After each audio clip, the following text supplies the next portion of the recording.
warahmatullahi wabarakatuh. Selamat siang. Kita ketemu lagi di mata kuliah kimia medisinal untuk pertemuan yang ketiga. Pada pertemuan ketiga ini kita akan membahas tentang metabolisme dari obat. Sebelum kepada materi, pernahkah Anda pada saat Anda sedang sakit, itu sakit kepala atau sakit apapun, kemudian Anda minum obat? Setelah Anda minum obat, ternyata obat itu kemudian memiliki efek yang berbeda, di mana awalnya memang sakit Anda sembuh, tetapi kemudian Anda mendapatkan penyakit baru, atau dengan kata lain Anda merasa sakit di bagian yang lain. Suatu contoh, Anda sedang sakit kepala, kemudian Anda minum obat. Tiba-tiba setelah Anda minum obat, betul memang kepalanya sembuh, tetapi muncul kasus baru, yakni Anda merasa perut sakit.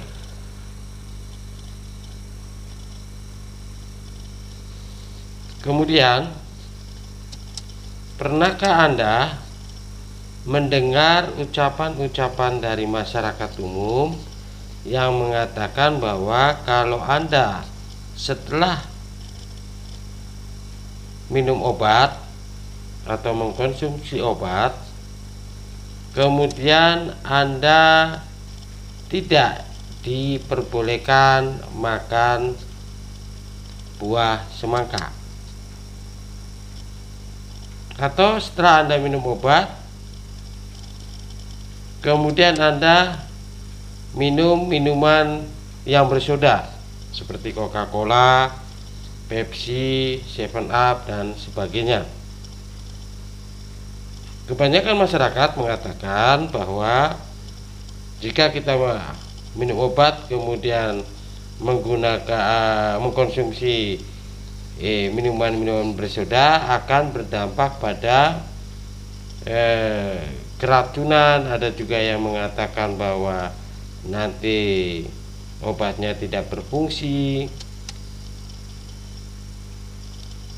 Ada pula yang mengatakan bahwa sebagian masyarakat kita, kalau setelah minum obat jangan minum susu, atau minum obat tidak boleh bersamaan dengan minum susu.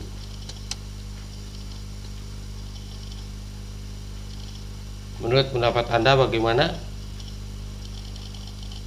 Apakah larangan-larangan tersebut termasuk mitos atau fakta?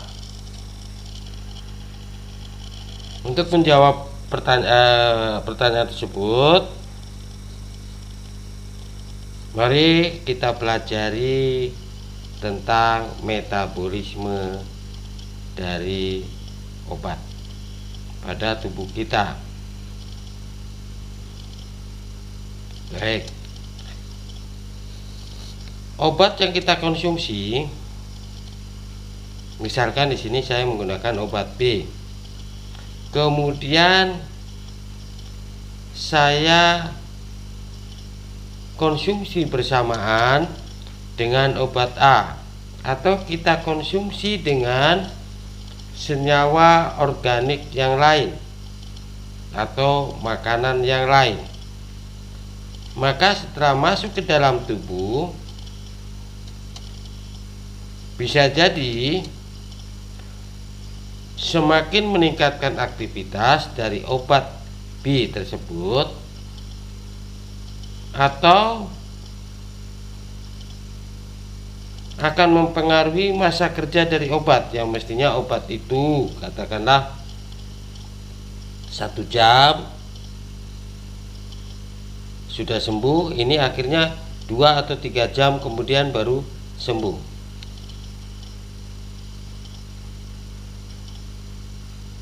Selanjutnya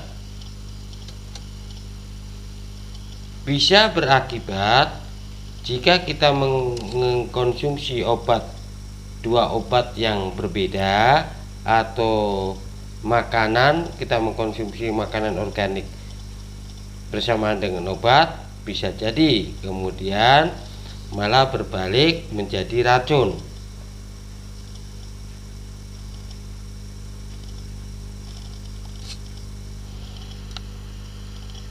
Kenapa sampai seperti itu? Jadi obat A bisa jadi akan mempengaruhi aktivitas dari obat B. Misalkan biasa kita mengkonsumsi obat sakit kepala cukup dengan 1 tablet, tetapi setelah kita campur dengan obat A 1 tablet juga, ternyata obat B yang gunanya untuk sakit kepala malah justru tidak menyembuhkan sakit kepala, atau masih belum sembuh seperti sebelumnya pada saat Anda mengalami sakit kepala dahulu.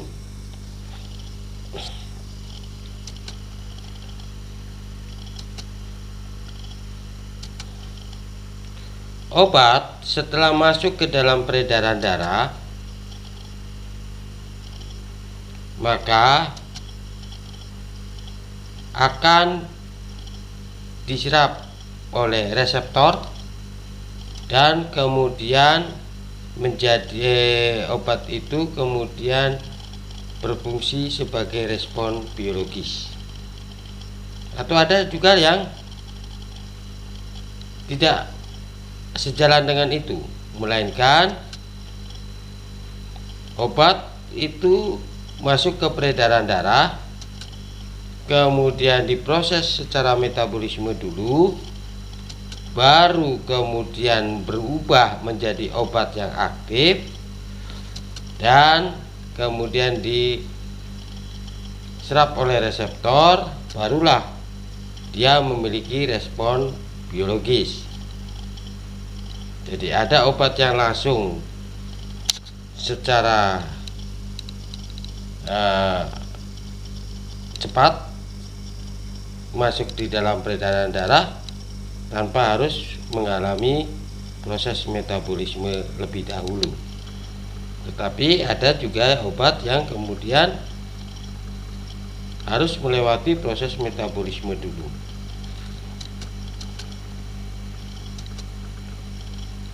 Obat pada saat masuk ke dalam tubuh manusia,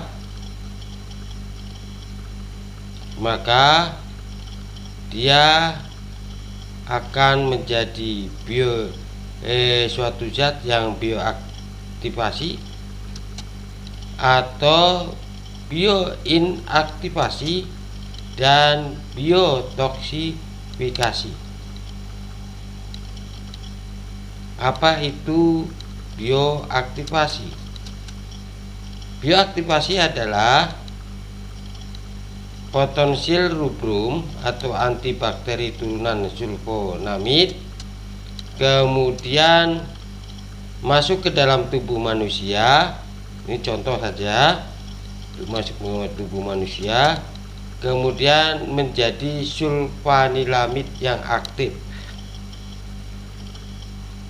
Jadi awalnya tadi protonsil rubrum, setelah masuk ke dalam tubuh manusia kemudian berubah menjadi sulfanilamid yang aktif.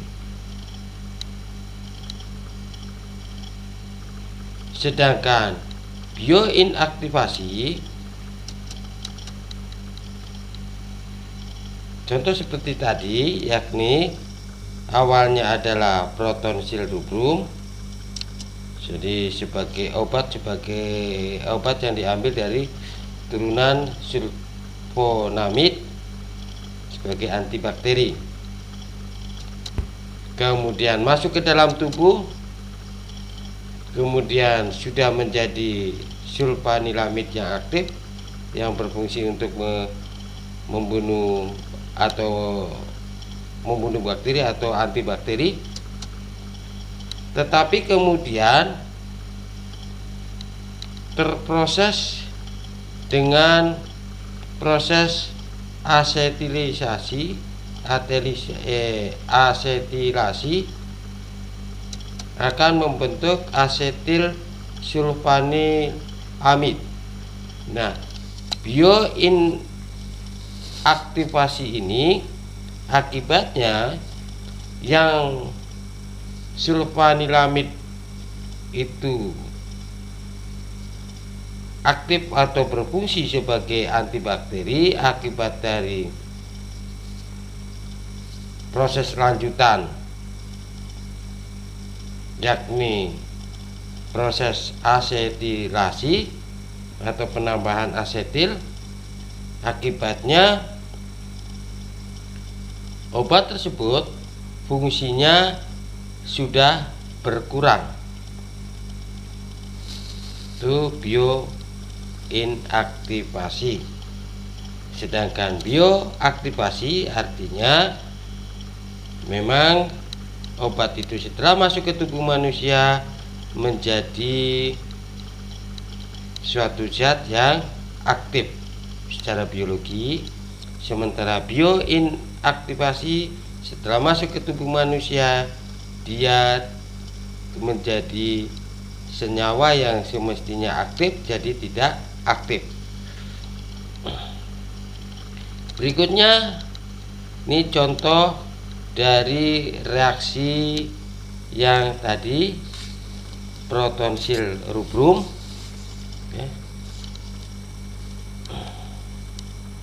Di protonsil rubrum kebetulan ini gambarnya terpotong, tetapi kurang lebih gambarnya adalah seperti ini. Jadi protonsil rubrum ini kemudian terpecah menjadi 1,2,4 triminobenzen dan sulfanilamid. Nah, sulfanilamid inilah yang kemudian akan memiliki bioaktivasi atau memiliki fungsi sebagai obat aktif. Namun akibat dari adanya proses asetilasi, yakni penambahan gugus COCH3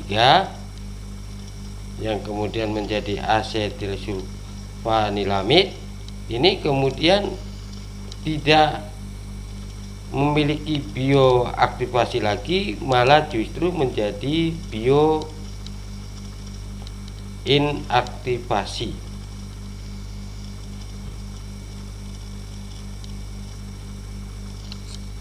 Berikutnya bioaktivasi, kemudian asetilin dan 5-phenacetin atau aminofenol, para aminofenol masuk ke tubuh manusia, kemudian menjadi parasetamol. Dan parasetamol ini kita kenal sebagai suatu senyawa yang analgesik aktif atau untuk mengobati rasa sakit atau mengurangi rasa sakit yang aktif. Tetapi zat yang sama, yakni para aminofenol, setelah masuk tubuh manusia kemudian menjadi parasetamol, dan parasetamol itu adalah analgesik aktif, tetapi karena adanya proses lanjutan yakni hidroksilamin, maka kemudian menjadi metamoglobin yang bersifat meracuni atau mempengaruhi hemoglobin darah. Jadi seperti yang saya sampaikan di awal, yang tadinya bioaktivasi malah bisa jadi setelah adanya pengaruh yang lain atau proses yang berkelanjutan yang lain malah berbalik arah menjadi biotoksifikasi atau yang meracuni.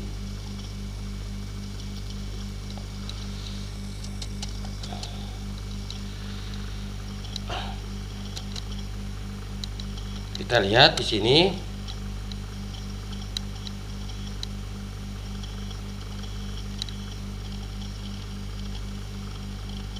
bisa suatu senyawa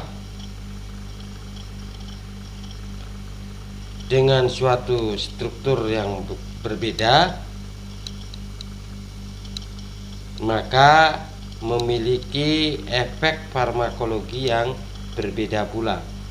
Ini saya contohkan. Ini iproniasid. Setelah dikurangi dengan ND alkilasi atau pelepasan alkil, kemudian membentuk jadi isoniasid. Nah, kedua zat ini memiliki efek farmakologisnya yang berbeda.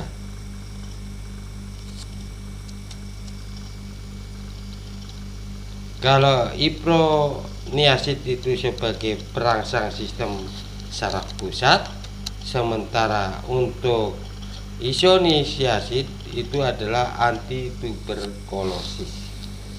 Ini jadinya agak jauh berbeda fungsinya. Awalnya fungsinya berfungsi yang mempengaruhi neuron atau saraf, malah sekarang justru antituberkulosis. Berikutnya, aktivasi biologis yang berbeda itu juga bisa terjadi pada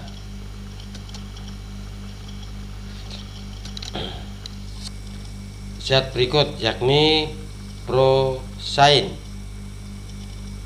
Prosain setelah terjadi perubahan oksigen di satu rantai diganti menjadi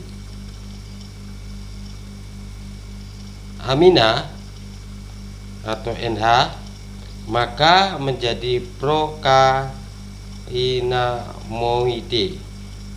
Prokainamoid. Prokain aminoid ini. Nah, fungsinya berbeda. Untuk yang pertama, prosain ini anestetik, sementara berikutnya adalah antiritmik.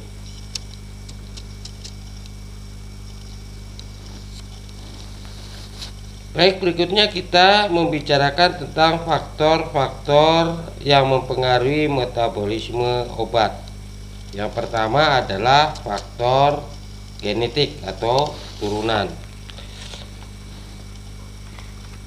Pada manusia ada yang memiliki kelainan-kelainan bawaan atau kelainan-kelainan yang merupakan pembawaan dari turun-temurun. Ini akan mempengaruhi proses kerja dari suatu metabolisme obat. Faktor yang lain yakni jenis kelamin. Jenis kelamin bisa mempengaruhi karena memang perbedaan jenis kelamin akan memiliki perbedaan hormon-hormon atau memiliki perbedaan-perbedaan tertentu secara spesifik pada enzim pada hormon maupun aktivitas biologisnya. Berikutnya adalah spesies atau galurnya.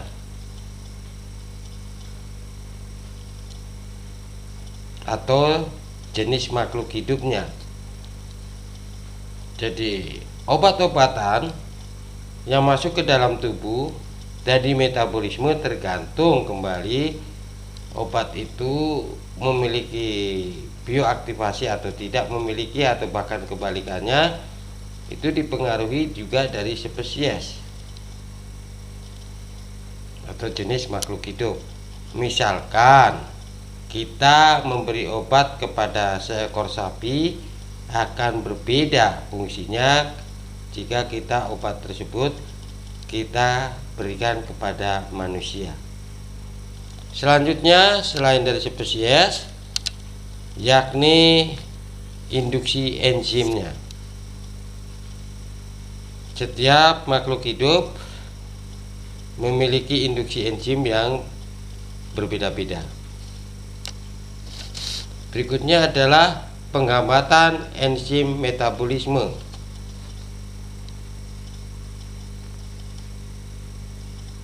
Jadi di dalam tubuh ada enzim-enzim yang berfungsi sebagai penghambat dari metabolisme. Ini pun juga akan mempengaruhi kinerja dari obat.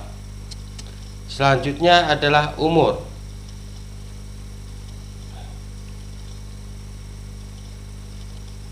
Pada usia yang berbeda, misalkan anak-anak, tidak bisa disamakan dengan dewasa di dalam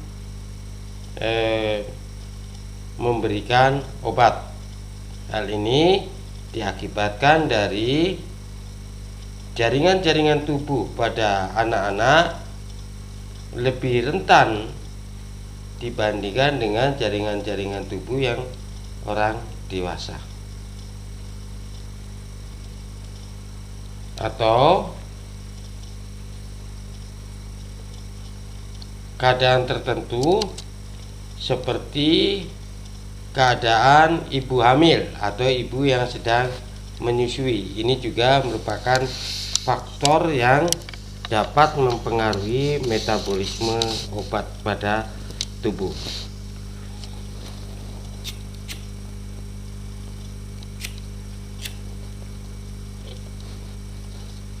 Baik, kita lanjutkan materi kita, yakni tempat metabolisme obat yang ada di dalam tubuh kita.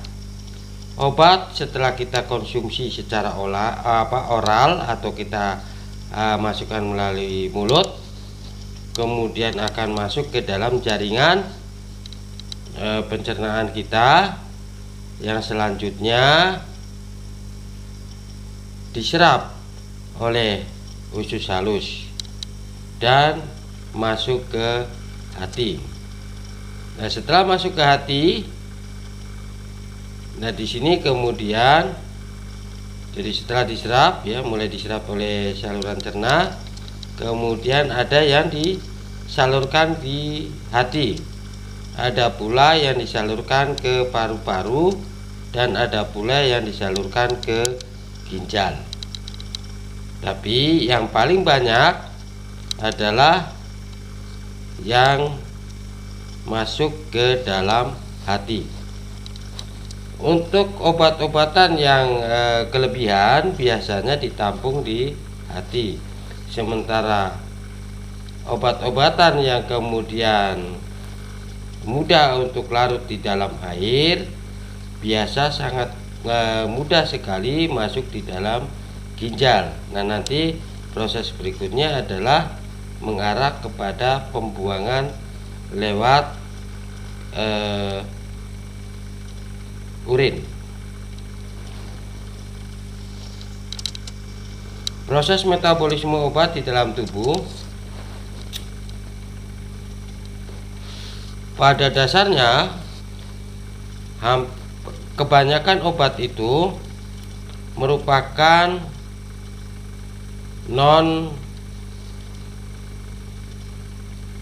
obat yang non atau susah larut di dalam air atau non polar kalau secara kimianya. Nah, untuk obat-obatan yang non polar, karena dia sangat lipofil, akan masuk ke dalam depo jaringan lemak. Nah, setelah masuk ke depo jaringan lemak, kemudian selanjutnya mengalami reaksi fase 1. Tetapi selain yang sangat lipofil juga, jika dia hanya hipofil, artinya tidak sangat suka terhadap lemak, maka dia tidak perlu masuk ke depo jaringan lemak, tetapi langsung ke reaksi fase 1.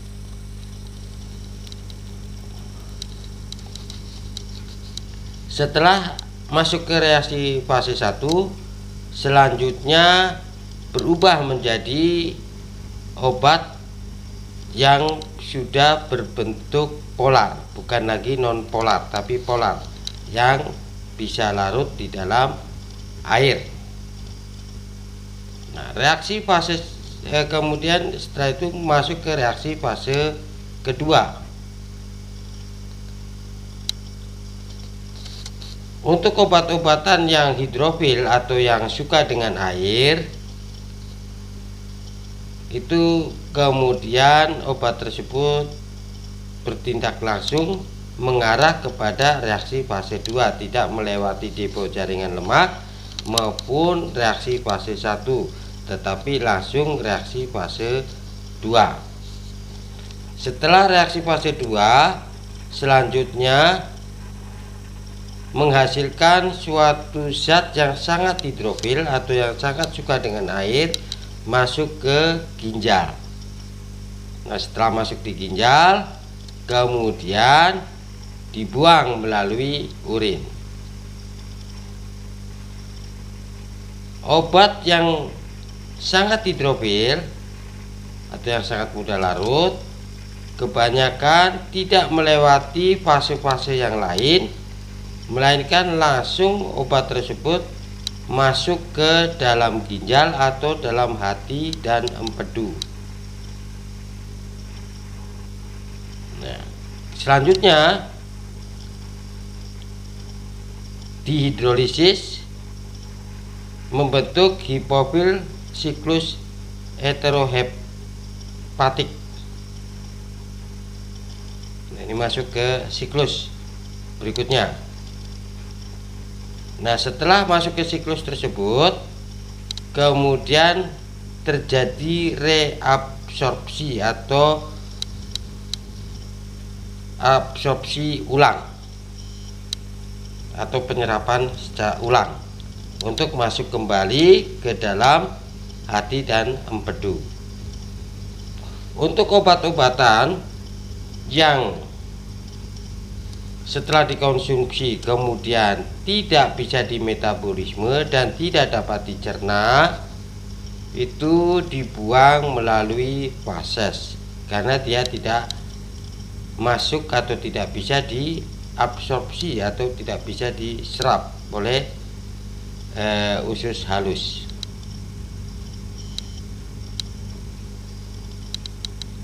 Apa itu reaksi fase 1 dan apa itu reaksi fase 2? Ini berkaitan dengan metabolisme obat dan senyawa organik asing yang bersamaan. Untuk reaksi fase 1 Ini merupakan reaksi fungsionalisme, dan reaksi fase 2 adalah reaksi konjugasi. Untuk reaksi fase 1 terdiri dari reaksi oksidasi, reaksi reduksi, dan reaksi hidrolisis. Sementara untuk reaksi fase 2 yakni reaksi konjugasi terdiri dari reaksi konjugasi, reaksi asetilasi, dan reaksi metilasi.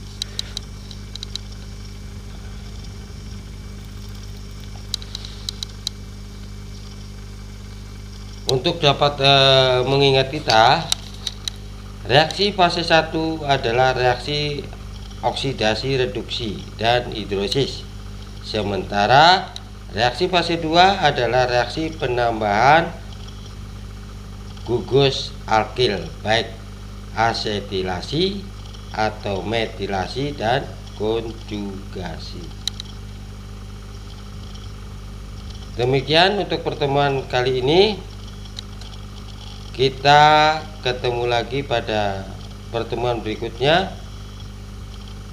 di materi selanjutnya pada mata kuliah kimia medisinal. Untuk menambah wawasan Anda, silakan Anda pelajari file-file atau informasi-informasi atau jurnal-jurnal hasil riset yang berkaitan dengan metabolisme obat. Terima kasih. Assalamualaikum warahmatullahi wabarakatuh. Selamat siang dan sampai ketemu lagi.